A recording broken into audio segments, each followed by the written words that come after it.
and I'm gonna introduce our speaker today. His name is Juan Carlos Benavides, and he is working at the Pontifical Xaverian University in Colombia at the Department of Ecology and Territory.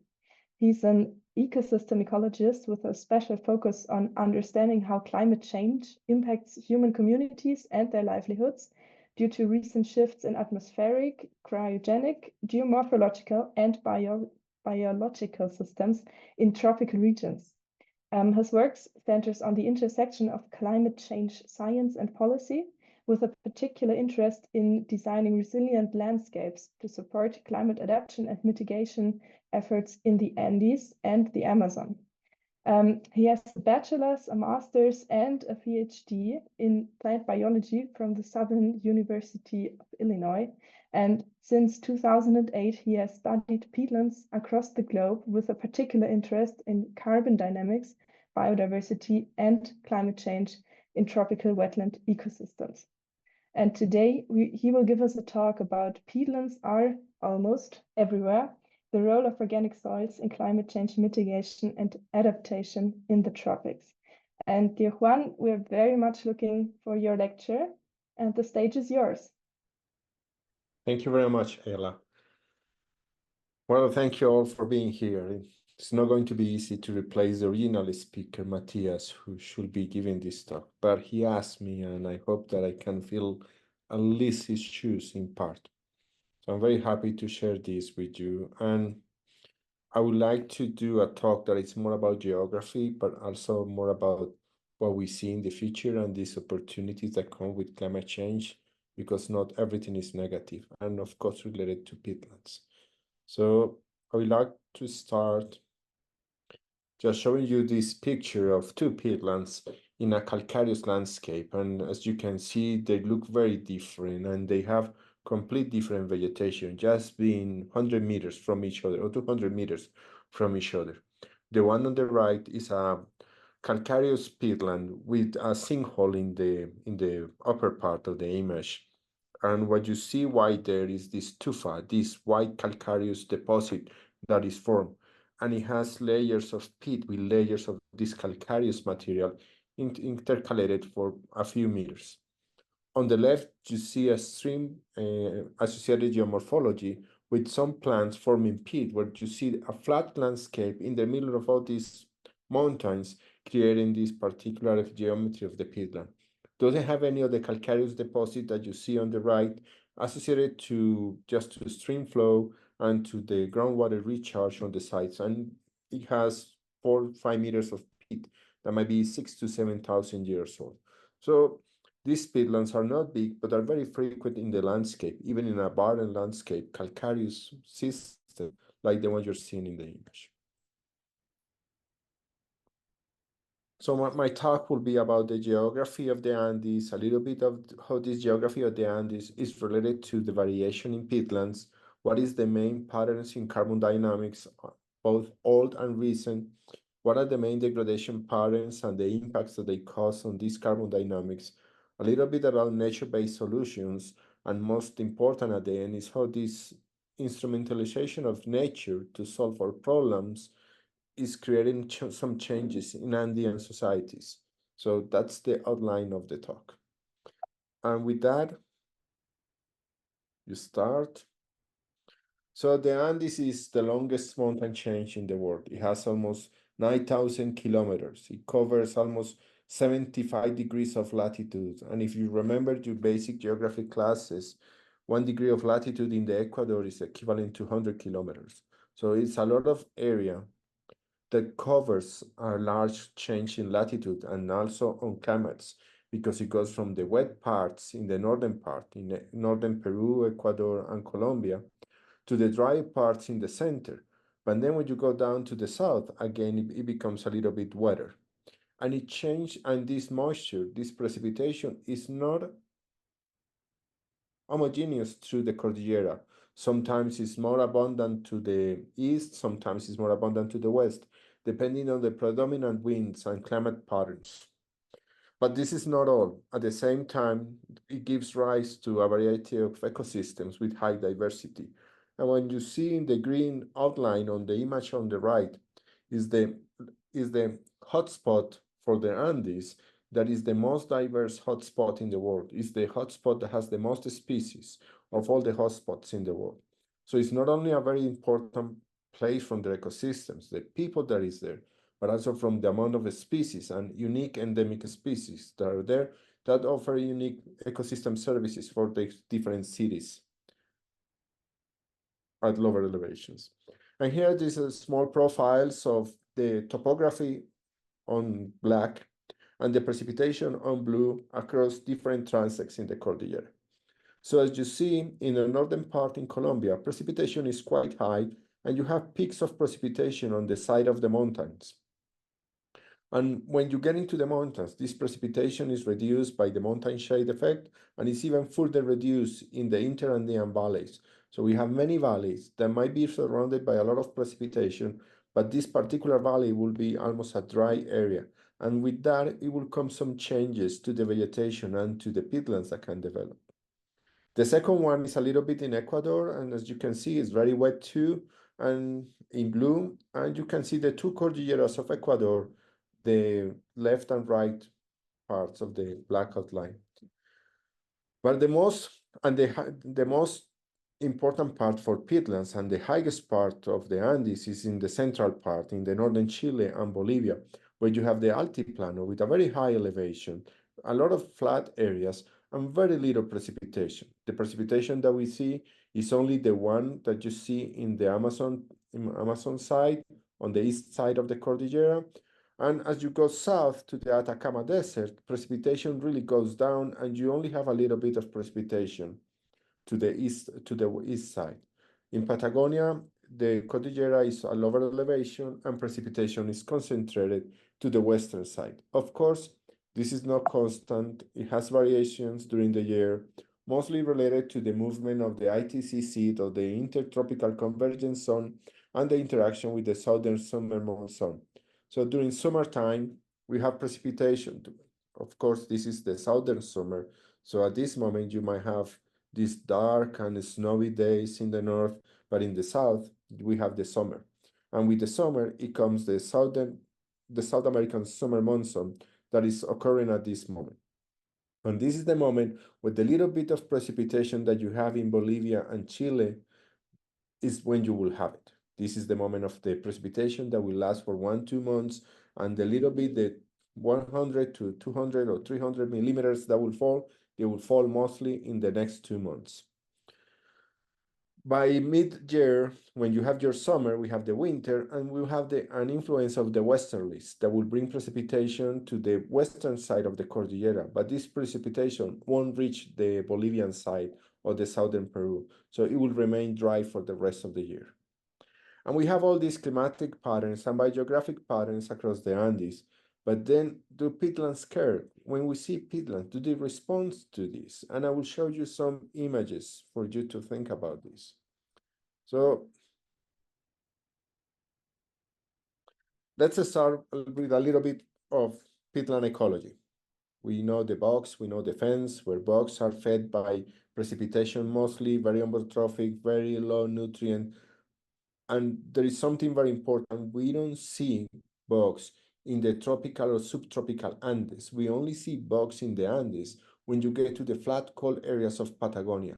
The rest of the Andes, there is no evidence of a single bog from 60 degrees latitude south all the way to the north.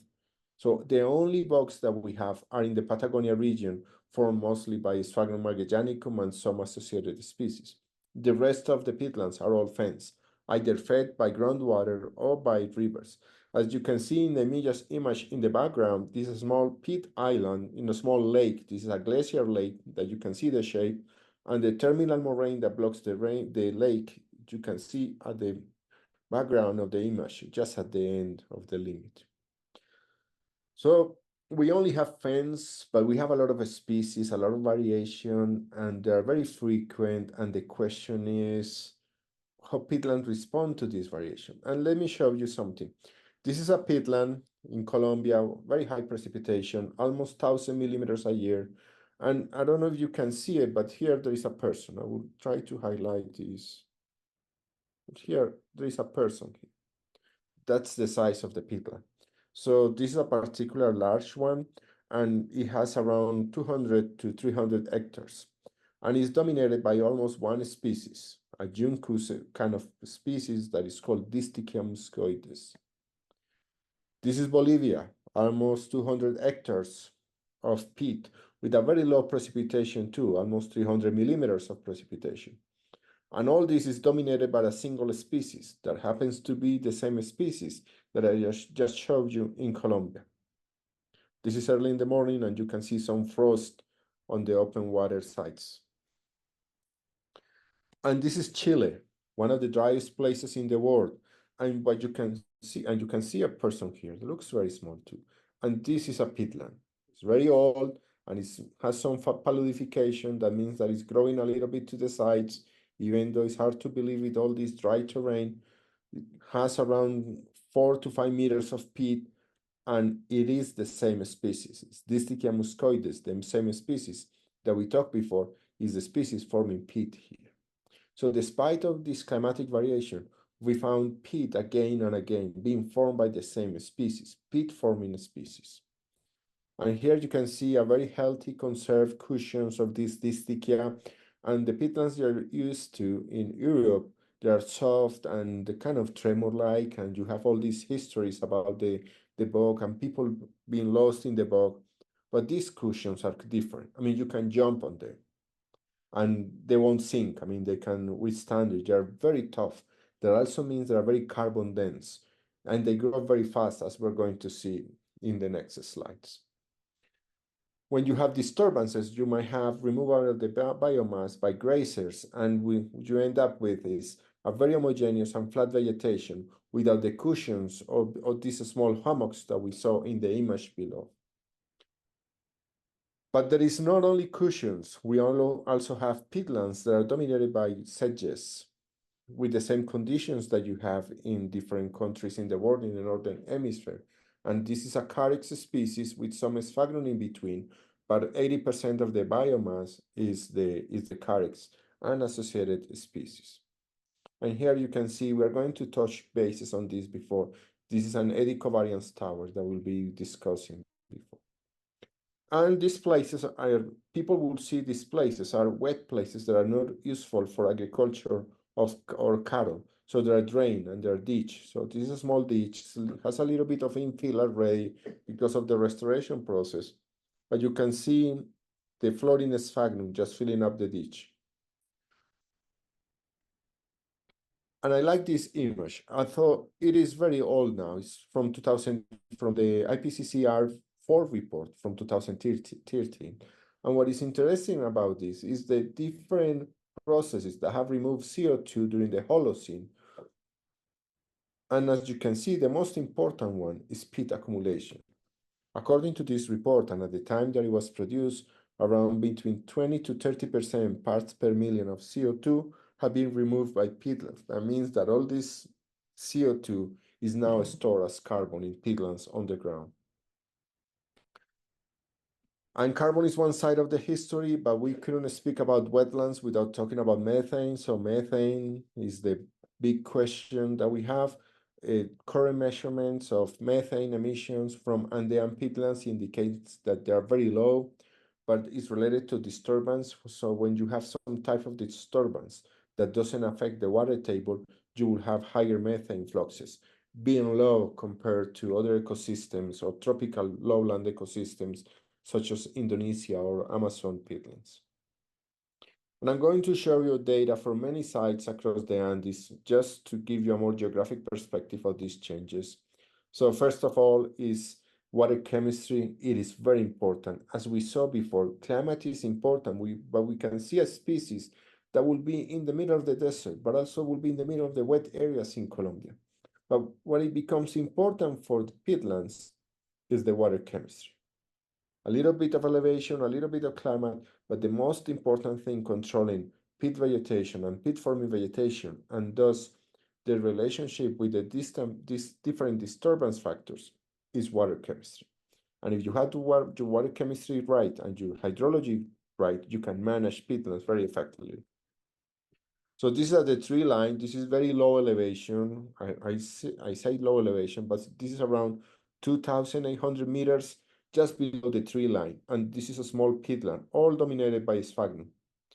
2-3 meters of peatland that doesn't accumulate that fast because the composition rates are too high given the high temperature at this low elevation.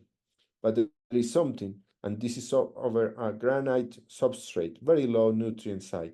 So you don't have a lot to do decomposition here. And you can have peat in the middle of a forested area. This is very rare. Usually you only have peat when you get to the alpine areas at higher elevations. But here there is a peatland in the middle of the forest. And you have peatlands that are dominated by sphagnum with low pH, low nutrients, a little bit raised, but without becoming umbrotrophic and very soft. So this is a large peatland in the center of Colombia. You also have sedge-dominated peatlands that are like the ones that you see here, just on the slopes of a volcano in Ecuador, with some of the peat material showing the combination of peat roots or sedge roots and some leaves. And you have the cushion peatlands. This is the Antisana in Ecuador, that in all these old lava flows, flat lava flows, you have large peatlands dominated by cushion plants. And when you take a core of the cushion plant, you see how dense this is. You can stand on this, jump on this, and it won't buckle. I mean, it will just remain as it is.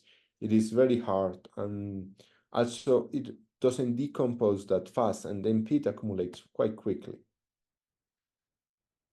And many conditions makes these plants able to survive, compete, and dominate these systems. One of them is the resistance to frost. So as you can see here, this is frost heaving in the morning, and you have all these ice needles coming from the ground, just removing any possibility of any other plant to survive or compete with the distichia, that is the cushion plant that you see in the right, but nothing is happening to the distichia.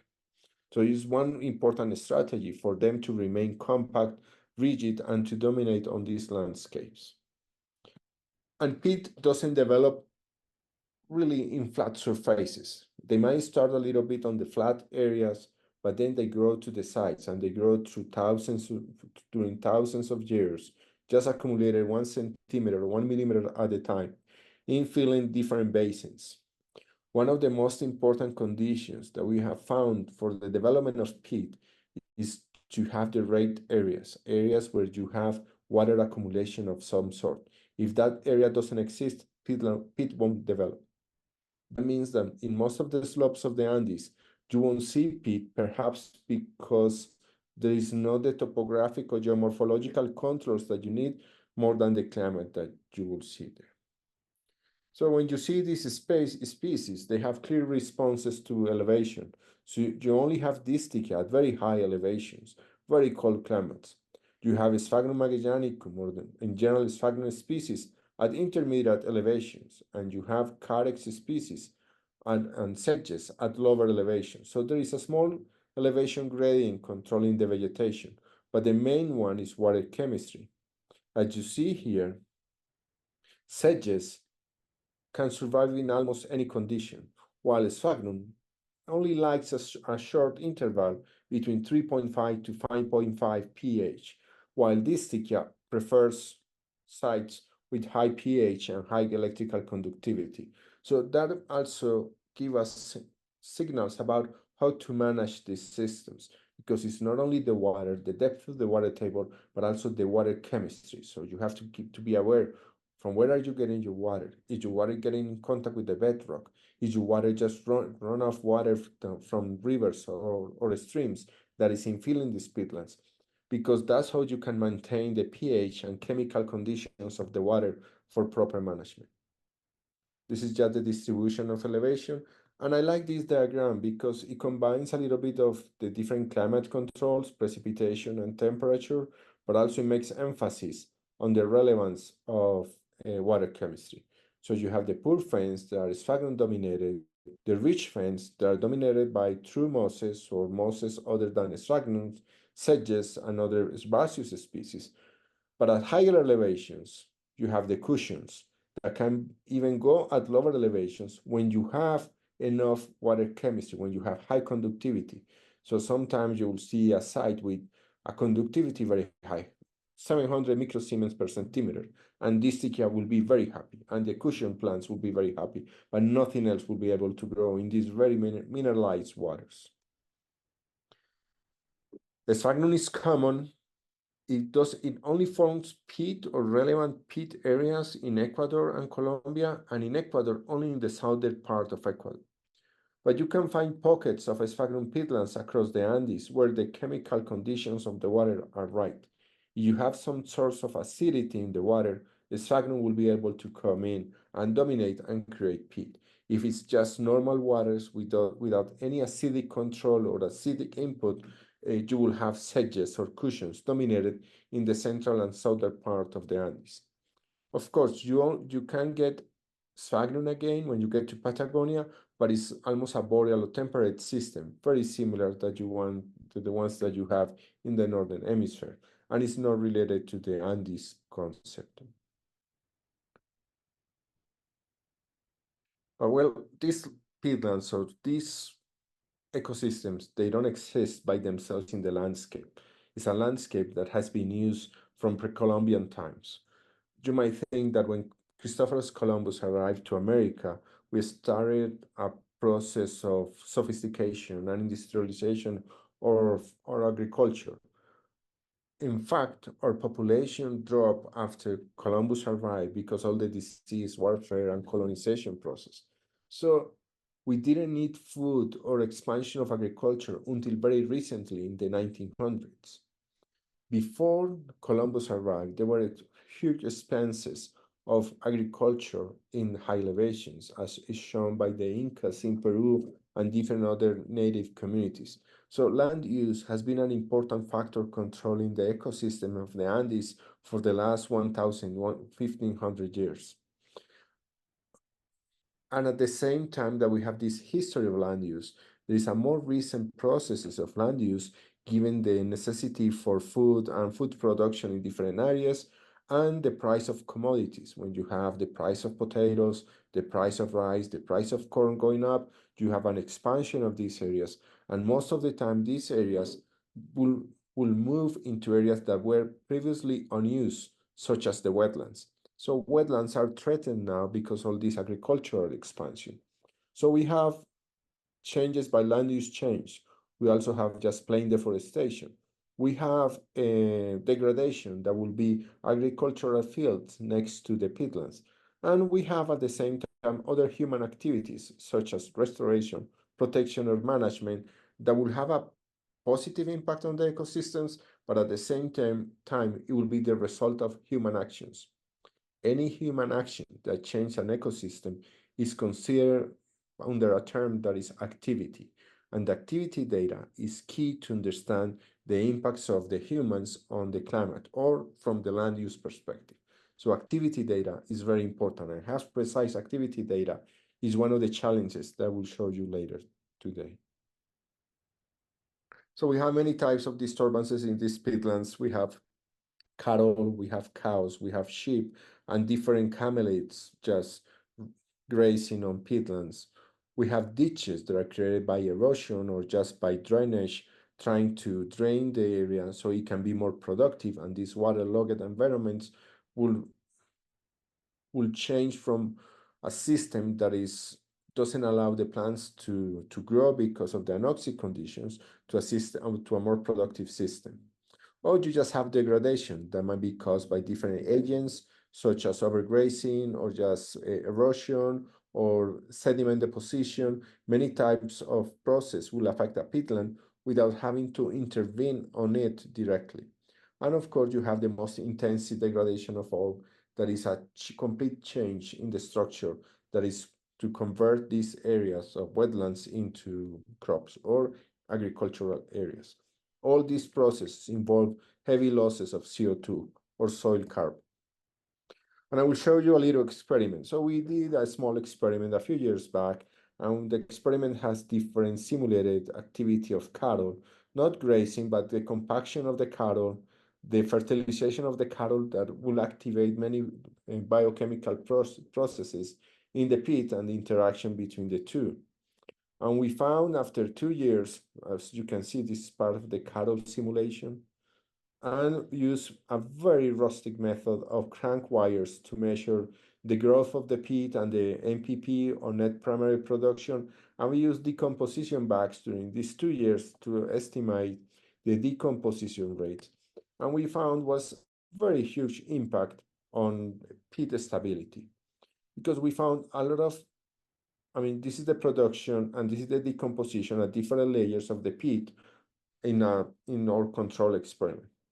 Under the disturbance treatments, you can see a lot of NPP. NPP will almost double, but then decomposition will increase by tenfold. And you might think, these bars, they kind of don't match to each other. You still will have peat because you have more production than decomposition. But remember, this is the decomposition of only 1 year, and this layer of peat has to travel at least for 25 to 50 years down, not down, but peat will accumulate on the top and the water will rise during 25 years. So this will be an increase, a tenfold increase in decomposition that will have an impact for at least 20-25 years. That means that the net losses for every year will be around twice as much it was gaining. So these disturbances, despite not being too intense and despite being just a similar experiment, show us that degradation will create a loss of almost twice as much it was producing. That means that effectively this peatland is losing carbon, even though on the top plants seem doing fine. But as you go to the deeper layers of the peat, you have these losses, and these losses might be of peat that was stored there thousands of years ago, but it's still affected by the degradation on the surface. And we can see this in a different type of disturbance. This is a site that is used, or this is a peatland that is used for irrigation of different agricultural fields. And you can see the effects of the water table removal on the vegetation. There is no peat vegetation here, even though there is peat underneath. So all this has peat underneath, but there is no longer plants producing peat.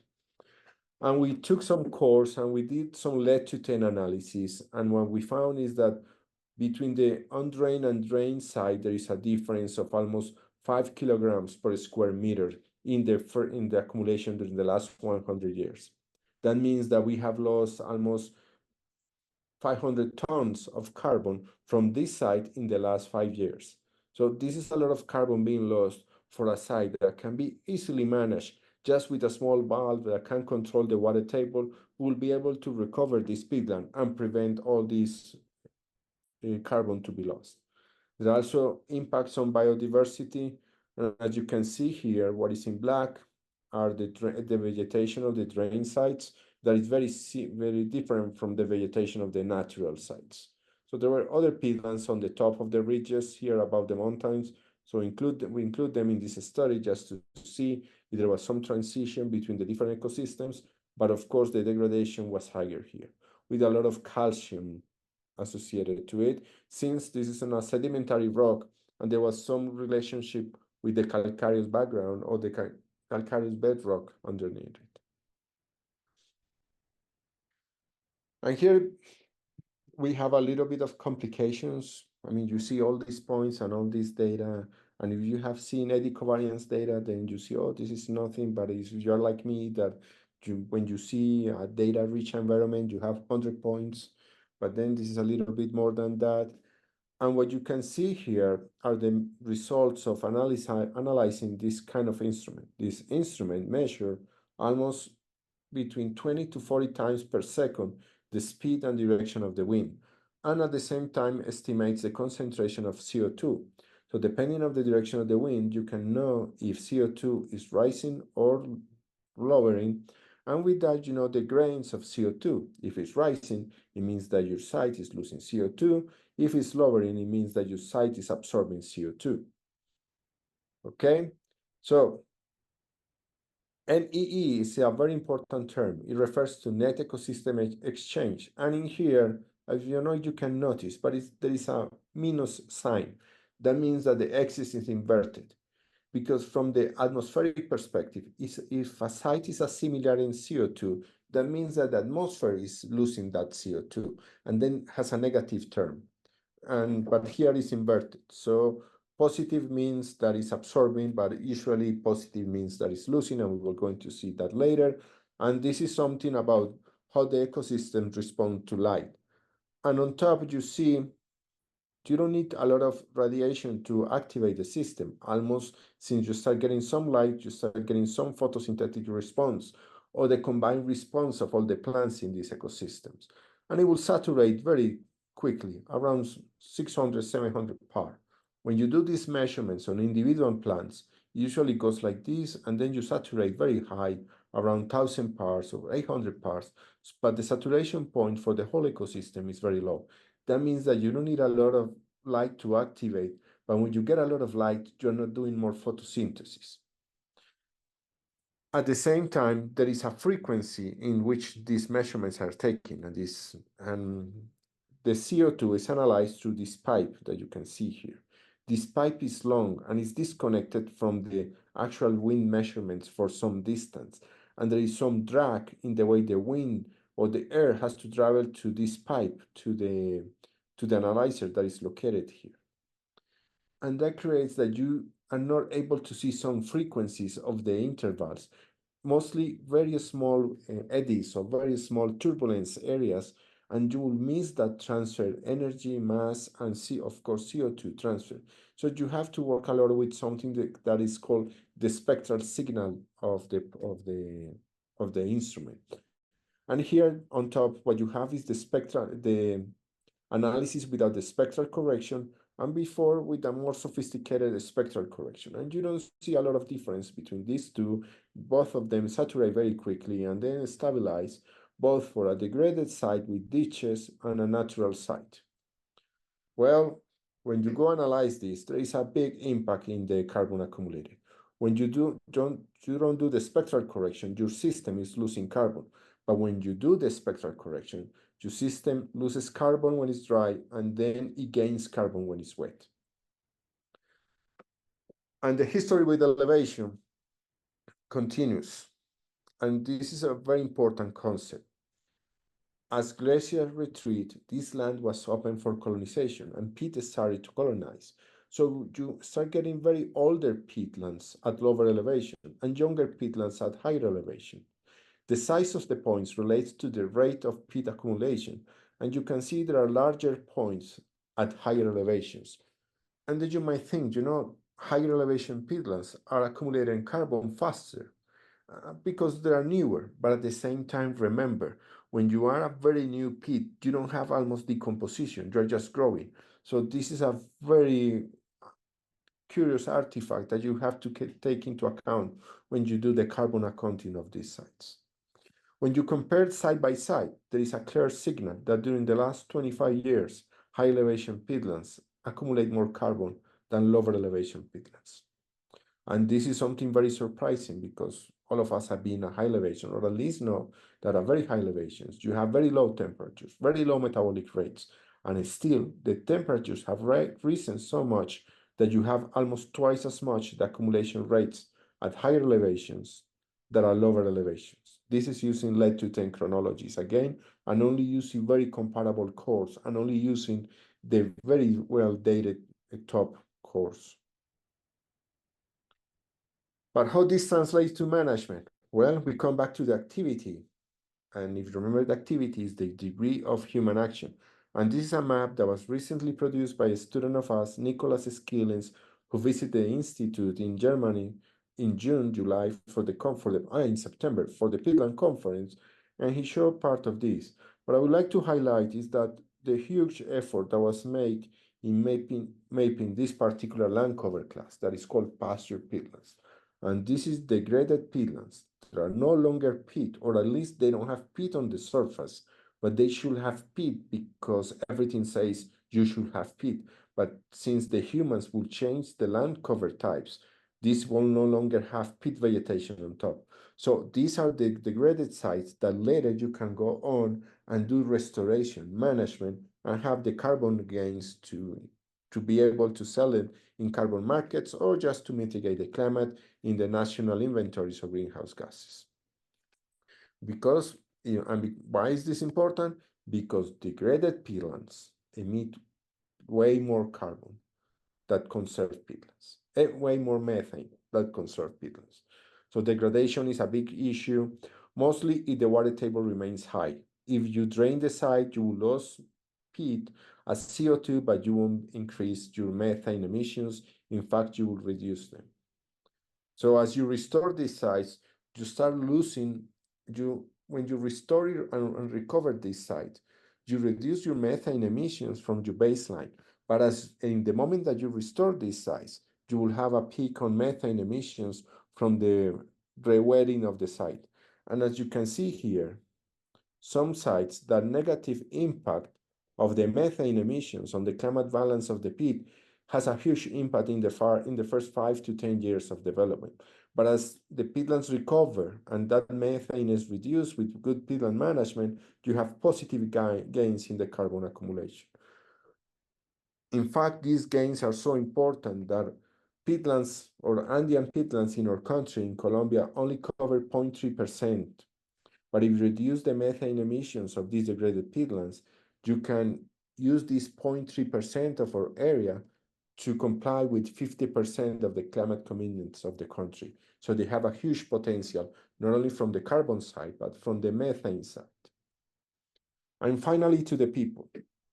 The Andes is a very complex system, social system, has a lot of properties and property structures, and a lot of actors that work and live in these regions. Some actors, they don't own the land, but if you're aware of the carbon market, you need to own the land in able to receive these payments. Sometimes only with the presence of a university doing research of carbon, people will think that you found oil or you are going to make a business out of it. And you can bring conflict only by stating that you have an interest in doing the study, not even visiting the site, not even taking the samples, just by commenting or informing that you're interested. And that changed the relationship between the actors. And if you are not careful, it can bring conflicts that they didn't have before. So it is very important, if you're going to study the carbon cyclone in the Andes, that you have to be very clear and you work with communities and you are very transparent and you tell them the implications of this. And if you are aware that your presence will affect this community, you have to exclude yourself from doing research on those sites. So there are some sites where you don't do research just because the communities have a vulnerability to increase violence or conflict due to the presence of an interest in carbon. So it is something very important to keep in mind. And this is just a small actor map that we did and how the presence of carbon projects or just the interest of carbon will increase conflict with some predictive ability within the social system. Very challenging, but very good people did this a few years back.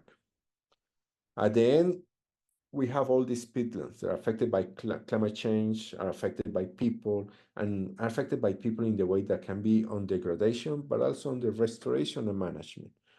And then the question is, after these sites are destroyed, degraded, or transformed, do we try to recover the site as it was? Do we try to recover a new site?